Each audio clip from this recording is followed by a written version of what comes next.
This week, Jared sits down with associate character artist Shane Hessler to discuss his work on Star Citizen. Loremaker Adam Weezer tours through the Nexus system. And we escape the Javelin in this week's Fast Forward. All this and more in this week's Around the Verse.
Robot. They made a Voltron. Can we call it a vehicular force Voltron?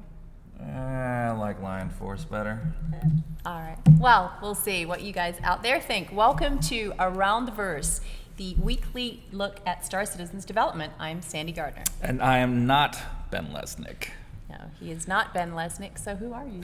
I am Jeremiah Lee, character concept artist here in Los Angeles studio called Imperium Games. He has to check who he is. And yes, Jared forced me to do this, so that's why I'm here. That's what he has to check. He is the guy in our office, or one of the guys in our office, who has very cool stuff on his screen all the time. Thank you. You do. I don't know if it's yours or you just put it here. Yeah. They don't have to know. And unfortunately, Ben isn't with us this week.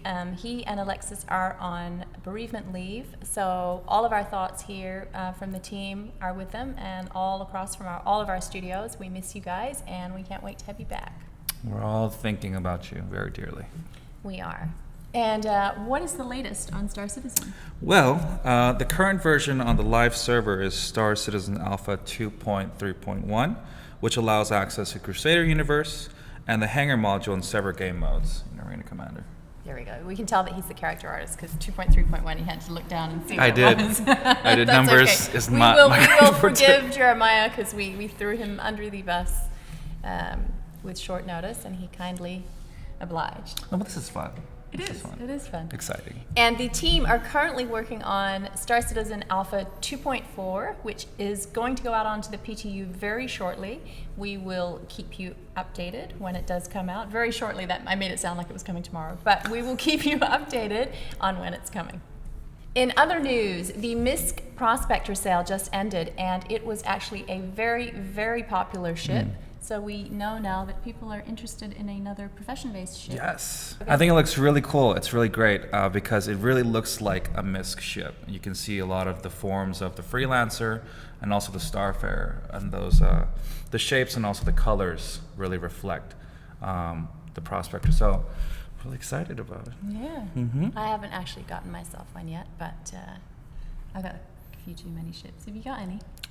I have a Vanguard. Oh, don't say it. So sadly. I know. I mean, like I haven't bought a ship lately, but there's so many ships I want to buy. But That's okay. yeah, the Vanguard. need. Can't go wrong with the Vanguard. Also, a reminder that many of you may still have a 5% coupon sitting in your account. So maybe check your account. It is valid until the end of this month. Do I get a $5 coupon? $5 coupon. Is that what I said? It's a 5% coupon. Oh my You God. had me confused for a second. I was like, it's a $5 coupon? It's a 5% coupon. 5%. Okay. I'm You sorry. would like one. I Sammy. think actually the staff get a little more than that. Oh. So, yeah, you should check in when Alexis comes back.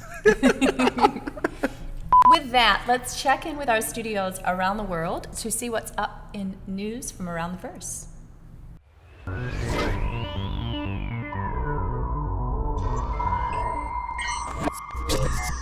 Hey everyone, welcome back to Southern California. I'm Darian Borlick, production coordinator at Cloud Imperium Games Los Angeles, and today with me we have our new art director, Josh Herman.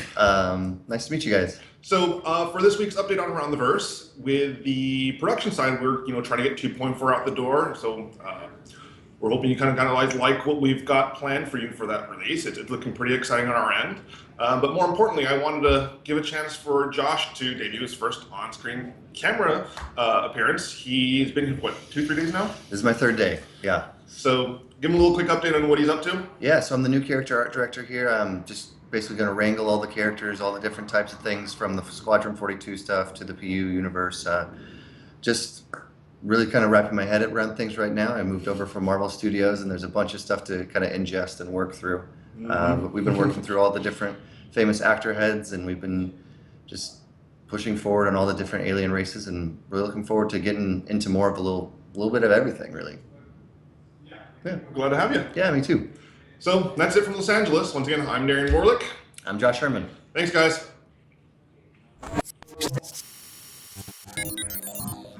Hey guys, Jake Ross here, producer of the Austin Studio, and I want to talk with you this week a little bit about what's going on here in Austin. So first off, we're talking about 2.4.0. We are in furious bug fixing mode for that. We still have a few more blockers left open before we can get it out to PTU, but we're looking to get it into your guys' hands here pretty soon.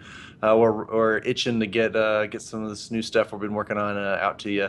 So we're working as fast as we can to get these blockers fixed, and then we'll get those out to you here pretty soon. So that's 2.4.0, and we have, let's see, what else are we working on? Port modification. So we've talked a little bit about port modification in the past, but we want to talk a little bit about some of the design stuff we're looking at doing in Crusader. So we've talked about port modification in the hangar, but we want to actually get that app out into Crusader as well. So Rob Reiniger is fleshing out the initial design for that. He's going to be passing that off to Carl Jones in the UK, and our lead systems designer. So Rob right now though is working on kind of what we want to see for first release of port modification. So we want players to be able to go out after they summon their ship to the landing pad in Port Olisar, and we want them to be able to walk up to the ship, modify the ports on the ship, and get swap out weapons and components and things like that. We want to make sure that other players can't come up to your ship and modify the ports on the ship. Like we only want the ship's owner to be able to actually modify the ports. So that's something we're working on. We want to make sure that at least for first release, you can't actually modify any of the ports unless the ship is landed in a landed state, and only on a landing pad. So we're going to restrict it pretty heavily for first release, just so we can test it, make sure it's working all right, and then we'll kind of expand the functionality after that. So that's for the port modification in Crusader.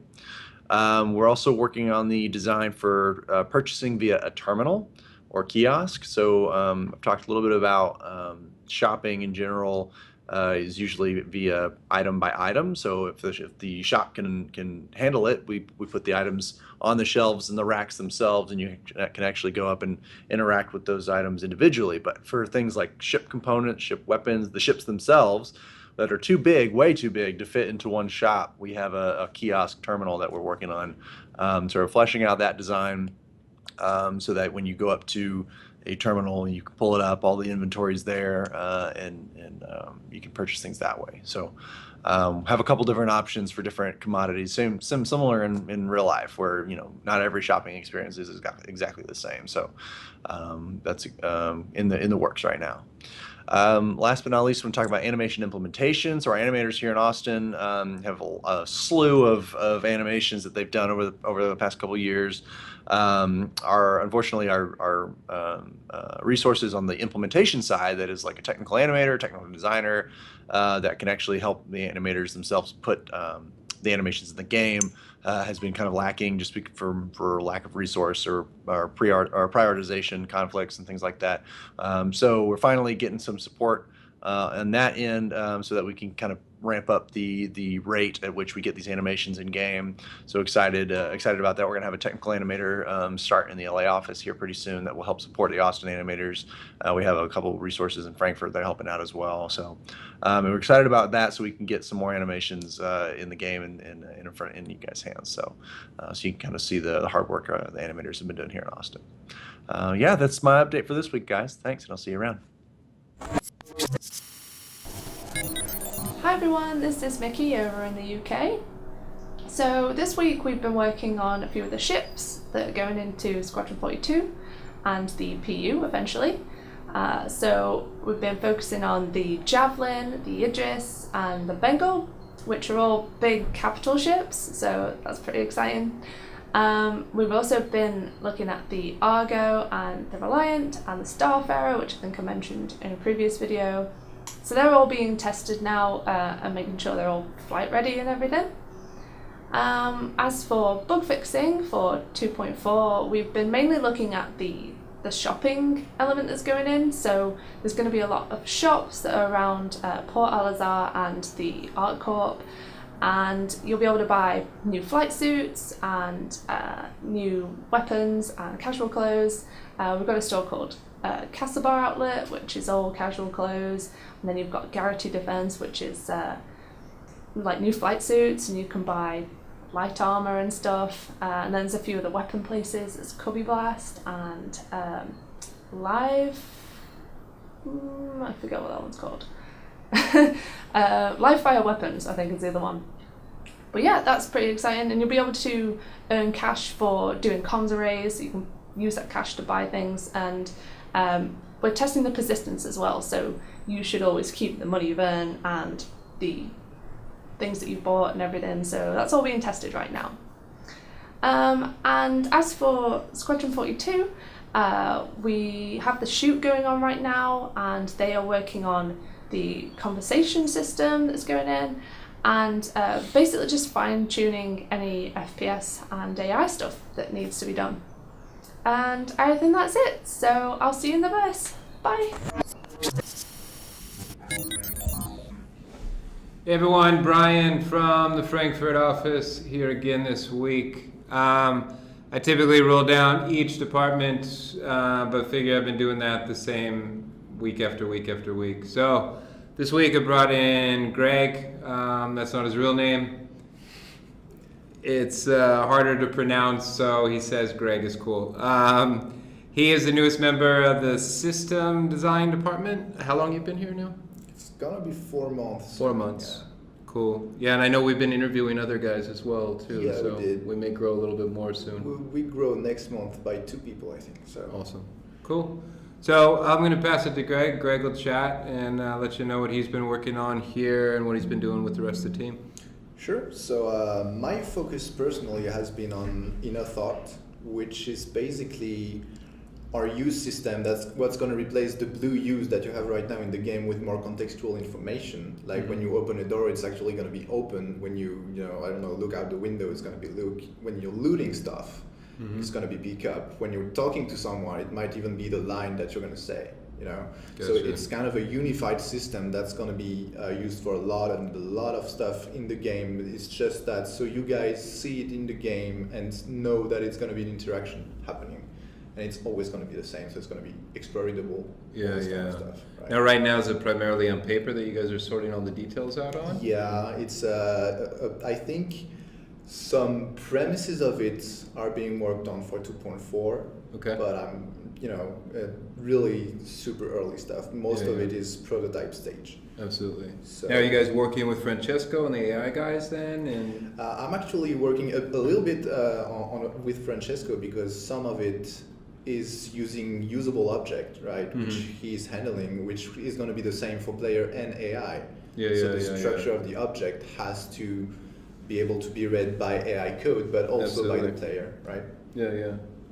So, cool. Yeah, and also I guess I'm syncing a lot with UK right now because the interactor code and all this kind of stuff has defaulted. I think it's David Gill, Bone, working on it right now, and I'm syncing with him basically day-to-day basis just to see what's happening. How is that? Because I get a lot of questions at times of all the offices working together. And some people are like, oh, is it hard? Is it easy? Is it? It's different, but I'd say there's good and bad points. Like in everything. When I drop a bug in the evening and I get it solved when I come back in the morning, that's awesome. That is good, yeah. And with UK, it's basically like Skyping all the time, but it's kind of the same as having them close. Really. Yeah, I mean, I see it myself as an extension of they might as well be sitting in the same office, right? Yeah, it's kind of the same thing. And seeing as we're nerds anyway, we don't really like to talk to people for real. So, hey, he said it, not me. Okay. I'm owning it. Cool. How's your time been here so far? It's not only in Frankfurt, but with the company in general. It's been a ride. A lot of stuff to get used to, a lot of documentation to go through, and a lot of directive to actually assimilate, so I can actually make decisions and calls from design standpoint that go into the direction that the company and CR really wants to go in. Yeah. So, but now I feel like I'm hitting my stride, and it's getting pretty good. That's cool. I know you guys have amassed a crazy amount of detail in your documentation, and I think we're just now starting to get things a little more mature on the tech end with tools and AI and all that for you guys to actually start progressing and seeing these things. It's good to see that some of the edge case that we kind of theorized before are actually coming into place, so we have solutions for them. Cool. That's pretty cool. Yeah, and we're still working on documentation a lot. So awesome. Cool. I am going to shut up because I'm going to run late and everyone will make fun of me. But thanks again for all the support. Thanks for watching, and we'll try to bring somebody in new next week. Cool. Thanks, guys. See you guys. Thanks. This says I'm supposed to say something about the new clips, but I haven't seen them yet. Okay, we'll just pretend. Oh, okay. All my character art is approved, and I'm getting a bonus. Well, I'm not your boss, so I can't make comment on that. Up next is our community manager, Jared Huckabee, who sits down with associate character artist Shane Hessler to discuss his work in this week's ATV interview. Take it away, guys. Shane, your character art's approved, and you're getting a bonus. He's just dying to say that, is what Yes, I it think. was.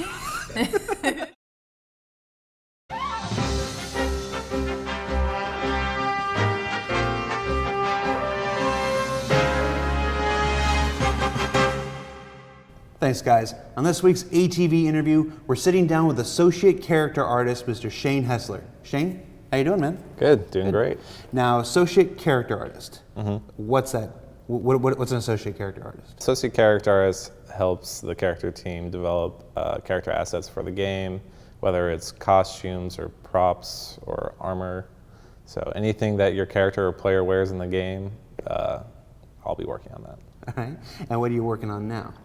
Currently, I'm working on the RSI jetpack that a lot of the players will use to move around in space. Gotcha. Now, this is part of the developing item port system. We're taking all the different pieces of everybody's costume and breaking them into their individual components. Exactly. So the character now has a jetpack of sorts, and this is what will replace that. Yeah, we're making it more up to date, more sci-fi, and make it a lot cooler.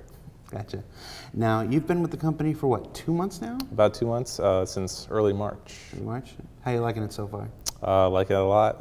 Getting to work on a lot of cool stuff. No holding back on what I get to work on, so it's pretty cool to be able to jump onto the team and basically work on everything. You were going that first or second day. I remember it's like, this is Shane, he's new. You get the email and here's your picture, and you're like, Yeah, whatever. first day. And then I walk by and you're already, hip deep and stuff. So Yeah, first day was interesting because we have to do all the paperwork, but I'm like eager to get started on my first project. And I know coming in the first day, talking to Jeremiah what my concept art I was going to be working off was.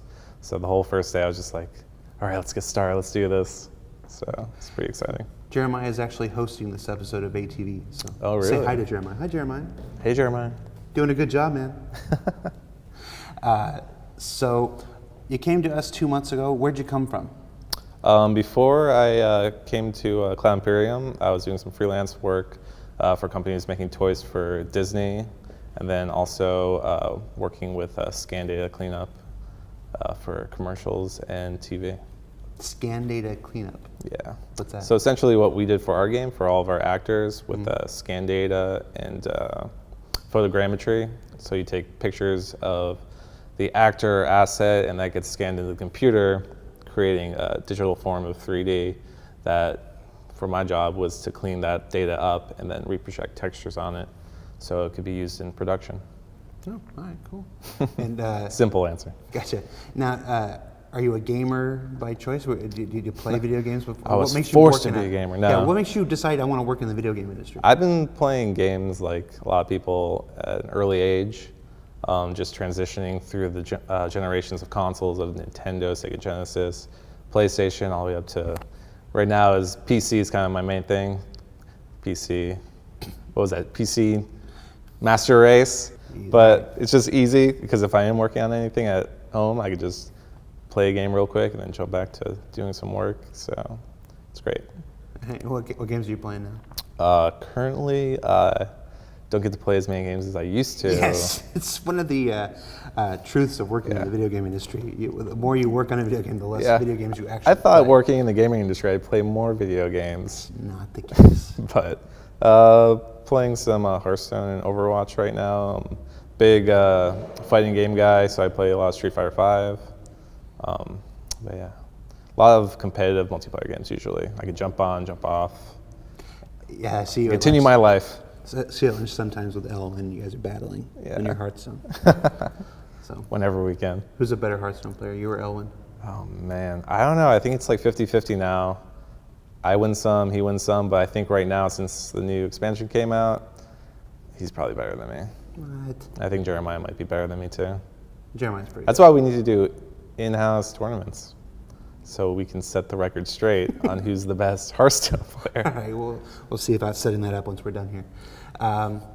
So, associate character artist, what's the path on that? Associate character artist, then character artist, then when are you going to be a character artist? Come on. Are you not good enough to be a character Well, artist? hopefully, I believe I'm in a probational period. No one really told me. Yeah.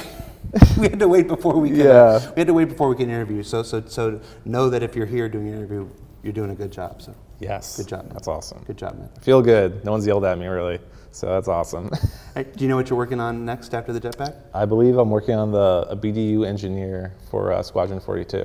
Nice. So I know there's a lot of work to be done, so it's Oh exciting. yeah, I saw that thing, the one you had with the turntable. It was really good. Oh yeah, That was I really actually first got to see my first thing I've done in Engine lit and animated. So Yeah. that's really cool to see. You spend like hours and hours on working on an asset, and then and then you see it in game. So it's pretty cool. If you don't I was gonna hear gonna that- ask if you use Waze. Yeah, Hennessy's Waze out. He's wazing how to get to Little How do Caesars I- for lunch. how do right I now. get out of here? Hennessy is already done with this. He's interview. gone. He's already halfway to Little Caesars. All right, so all right, we went off the rails there. Oh my God, Hennessy's phone. Be quiet. I was going to ask you about how cool was it to see Chris Roberts, commenting and thing. This is awesome. Oh yeah, this is yeah. amazing. It's always good to hear because Chris has a say in everything we do to move forward and be able to put into the game. So when he says it looks good or he's impressed or it feels good. It does. Yeah. It's never happened to me yet, but I imagine it feels great. When the game comes out and everyone likes it, I'll be like, good job, Jared. Yeah. No. All right, man. We'll let you go. Somebody's got a pizza to pick up, apparently. Shane Hessler, associate character artist here. I was about to say Foundry 42, Los Angeles. I'm thinking about that pizza now. Cloud Imperium Games, Los Angeles. Papa John's. Thanks for taking the time. No. Thanks a lot. Back to you guys, Sandy and Jeremiah.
Hi everyone, my name is Adam Weezer and I will be the host of this week's Lore Maker's Guide to the Galaxy.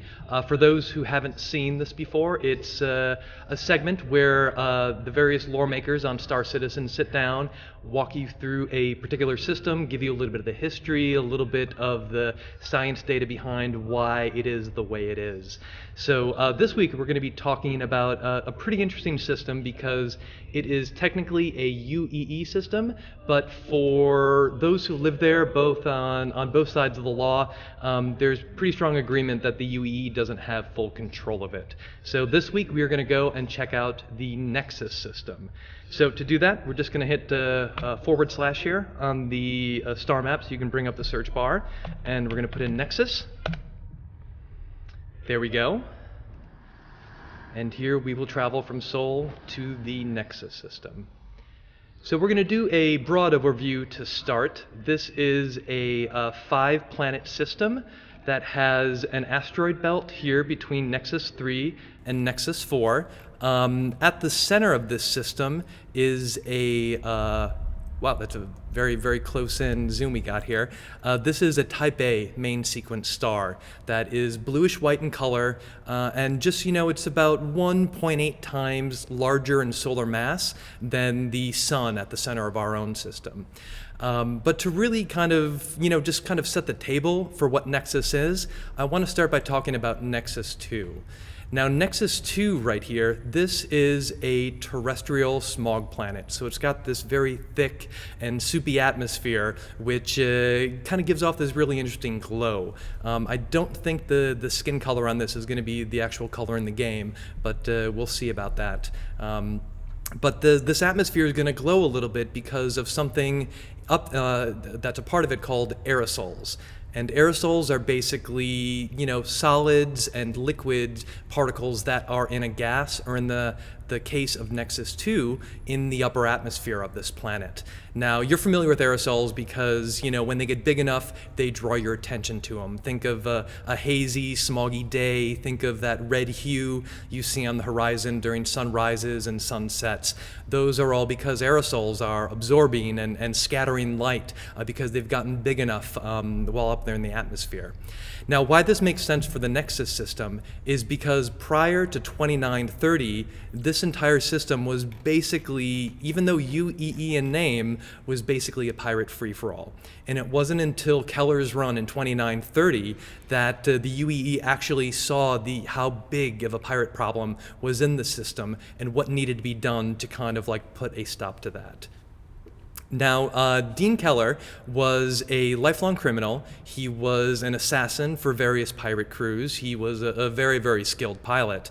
And on May 20th of 2930, he shot an undercover UEE agent in a Cathcart bar. What proceeded from there was a 5-system run he went on with the UEE advocacy in pursuit, which kind of culminated here in the Nexus system. Now, what really shocked the UEE advocacy was that they came into this UEE system hoping that they could finally corner him, only to see the pirate clans there not back down from their presence, but actually kind of come at them while they were there. And that was shocking for them. The advocacy wasn't even the group that finally ended Keller's run. It was a civilian by the name of Anna Flynn who finally, did the last shot that took him down. After seeing the spectacle on the spectrum, she joined the hunt to end Keller's run and wound up with the big bounty she got for making the most famous probably catch in bounty history. Once again, that happened in 2930. It's right now 2946 in the UEE. And by all accounts, even by the UEE's own account, this system is still not fully within their control. It's still a very heavy pirate presence here. And part of the reason to understand why this is happening is if we go out to the bigger view here. So Nexus only has 4 jump points into it. They're all access. I'll turn all these on so you can see there's a medium and they're the small, but still Nexus only has 4. And out of those 4, 3 of them, as you can see, are unclaimed systems with that probably see a lot of unlawful activity in them. So it's very hard for the UEE, even to this day, to control the pirates and other unlawful people coming in and out of this system. As you can also see here, Nexus got its name because it does sit at the center of these pirate systems. And that's one of the other rumors that kind of went around, was that the UEE pushing hard to reclaim the Nexus system was less about Keller's run, and it was more about the strength of Cathcart and the strength of Nexus as pirate havens, that they might actually start their own independent government. There were rumblings of this in the underworld at the time. And so some believe the UE actually pushed into the Nexus system to be able to break up this little swarm of pirate systems so they didn't have a completely uncontrolled neighborhood in the UEE that they had nothing to do with. So, of course, the real question is, how did this even start? Now, Nexus was discovered a long time ago. It was discovered back in 2445 by a UNE Navy pilot by the name of Dominic Thappa. Now, Dominic Thappa actually found this system from Cathcart. So let me back up here so you can see this again. So he actually came in from Cathcart, which you see is an unclaimed system, but in the 25th century was actually a military classified system. So the military had the system. That's how they found this jump to go to Nexus. But they also had an issue.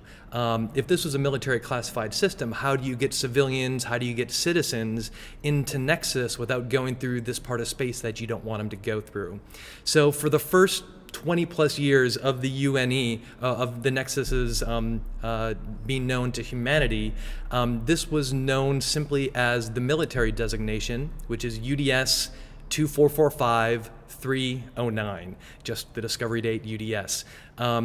And the military came on in and they decided, okay, well, if we don't want to let anyone get here, let's see what we can do with it. So what they did with it is they set up their operation the main operation here on Nexus 3, which is a naturally habitable planet, so the perfect place to set up their operations. We come out here, they also started to terraform Lago, because Lago is has a ton of minerals and resources on it, so they began the terraforming process there. And then let's go back to Nexus 2, the place we started, that I thought was so interesting. This, like I said, is a smog planet, so it's got a very thick, soupy atmosphere. That atmosphere is actually made out of nitrogen. It's a majority nitrogen atmosphere, which is not all that common. In our solar system, Earth has a majority nitrogen atmosphere, and the only other one that's like that is Titan, a moon of one of the moons of Saturn. So. This being the 25th century, this being humanity's first starting to strike out into the universe, they figured, well, let's see if we can possibly terraform this smog planet to make it human habitable. And they dropped a lot of money into doing this. Unfortunately, nothing they did stuck. What they did do is they did rack up big budget deficits, terraforming this planet, terraforming Lago, having this entire system that unfortunately they weren't quite really getting any resources out of yet. So with the universalist-led government at the time in the UEE realizing that they were in some serious budgetary constraints, they had kind of a brilliant idea. Once again, we can't just let anyone and everyone pass through Cathcart, pass through this classified system to come visit Nexus. So they decided to sell the entire system to one company. Now, some of you, this may sound familiar because this was actually a strategy the UEE government would use a few hundred years later in the Stanton system. Instead of selling the entirety of the Stanton system, they sold each specific planet to a corporation as a way to raise funds for the government. So this is where it all started, in Nexus. And so in 2468, the Hather group bought Nexus from the UNE and basically moved in and brought in their own contractors to start the mining process. Now, much like the UNE, they set up their main operations here on Nexus 3, and they started to work the El Cibre asteroid belt here, which is just chock full of resources. They also, I'm going to swing this around, started to really strip mine Lago. Because remember, this was a company that had spent a lot of money on this entire system.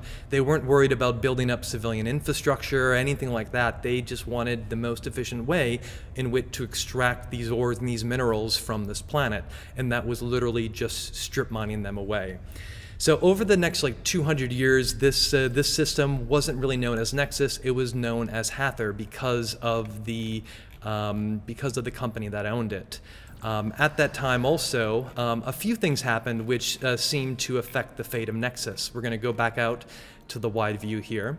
First, the Cathcart system, which was military classified, the UEE walked away from. They decided they didn't need it anymore, that it wasn't going to be of any benefit to them, so they left. And a pirate presence, a very strong unlawful presence, started to move in and turn Cathcart into the system we know it as today. Within that 200-year period also, these 3 other jumps were discovered into Nexus, which meant now there were new routes or new ways for people or pirates to get into this system.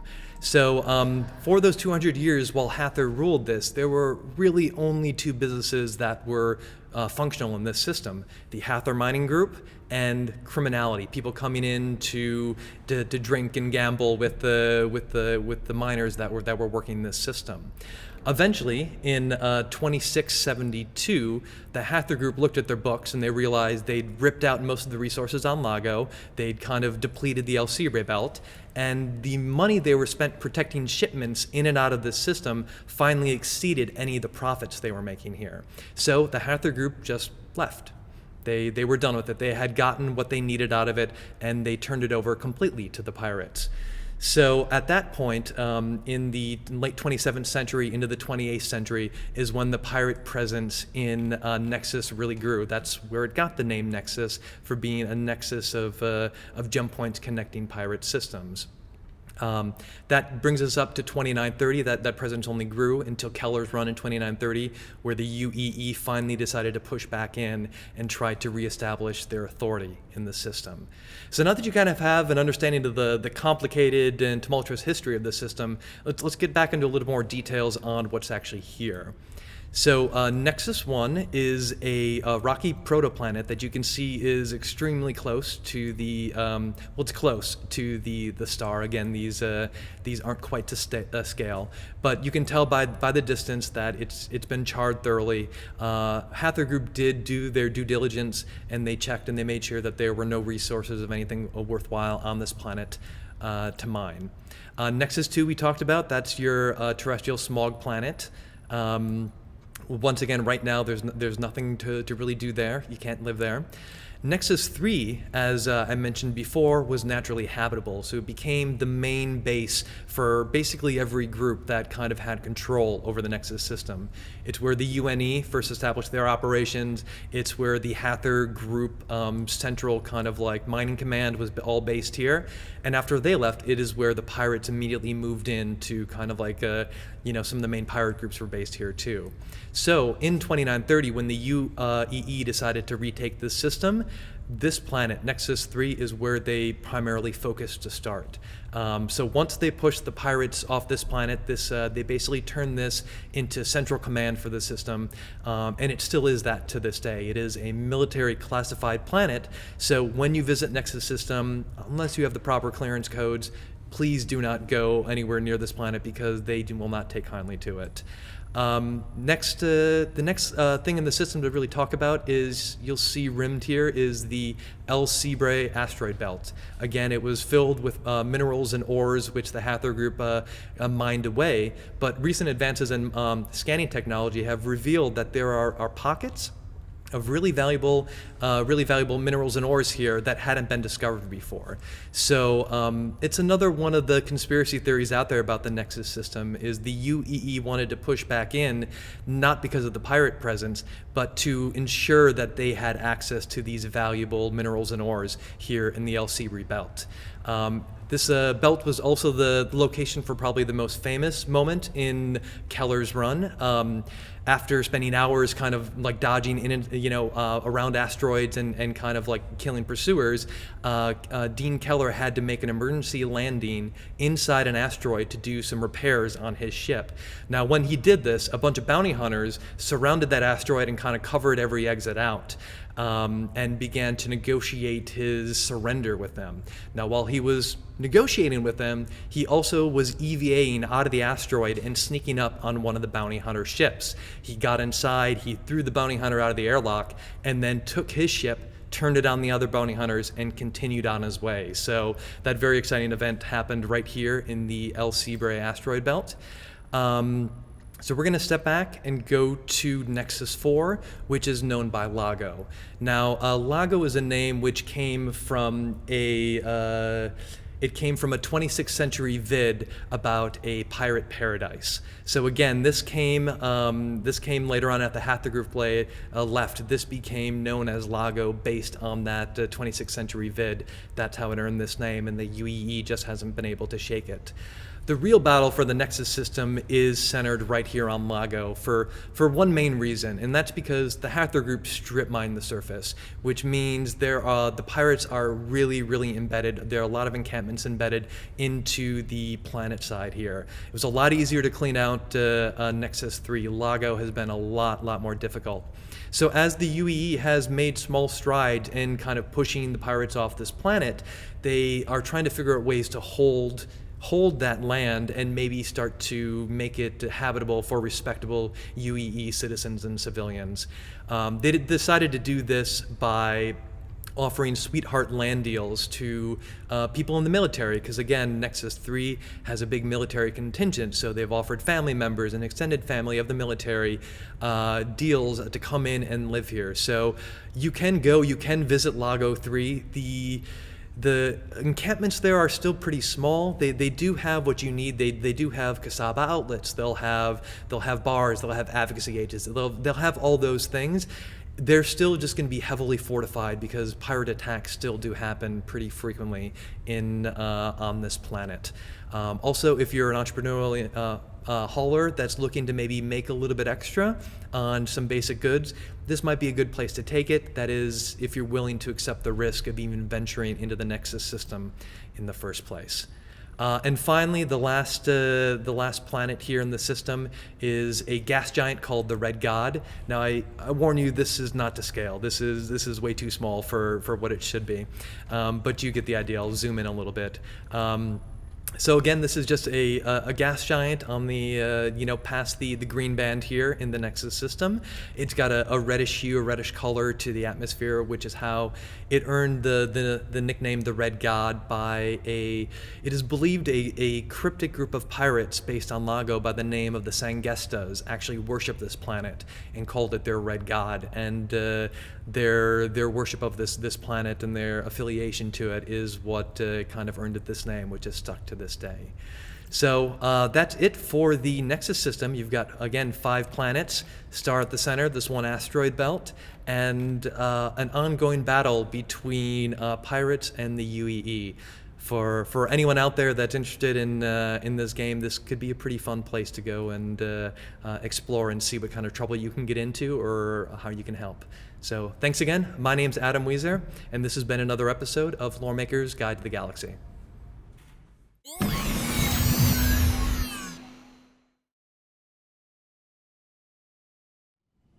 Hello again, Tyler Whitkin, Community Manager in the Austin, Texas studio, here to bring you this week's MVP.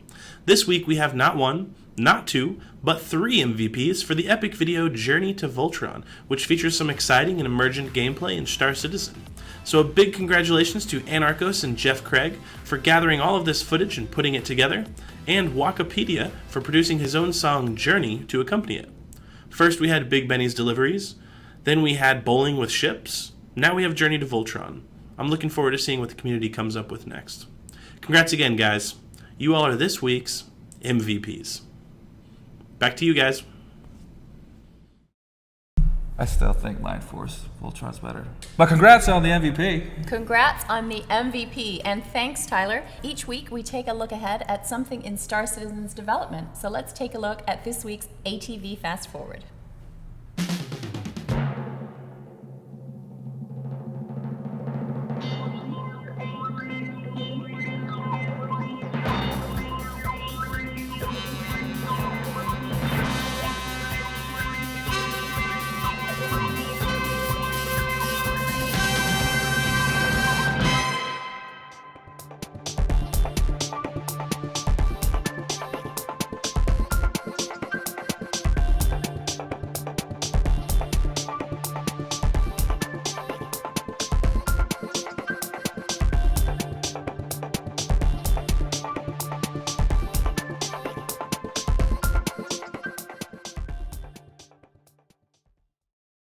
Be sure to tune in to Verse to Verse tomorrow at 11 a.m. Pacific on Twitch. Yay, will you be there? Yeah, I'll be here. Well, on promise. Reverse the Verse? I promise. All right. Okay, I we have will to have be here. Jeremiah Lee answering all of your character concept questions that he can't talk about. Do you like ATV and you'd like to show us? Hit subscribe below and like us. It has actually helped with our numbers because we just hit 200,000 YouTube subscribers. Yay! And we will maybe do something a little special when we think of something a little special. And as always, thank you to all of our subscribers for making this show possible. We will see you next week on Around the Verse. Yay.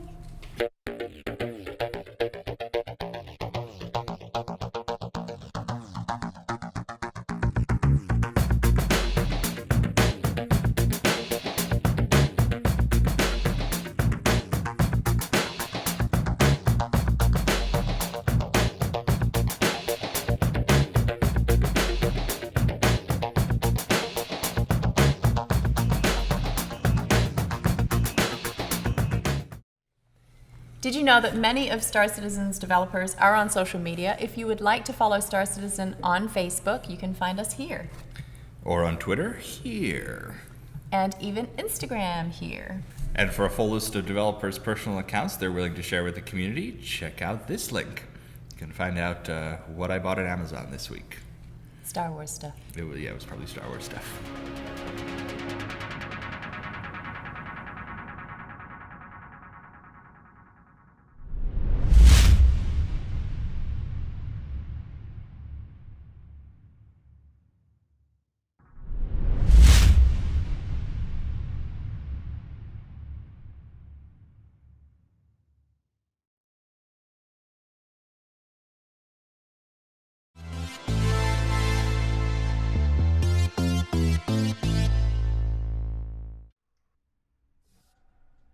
Whoa. That was pro.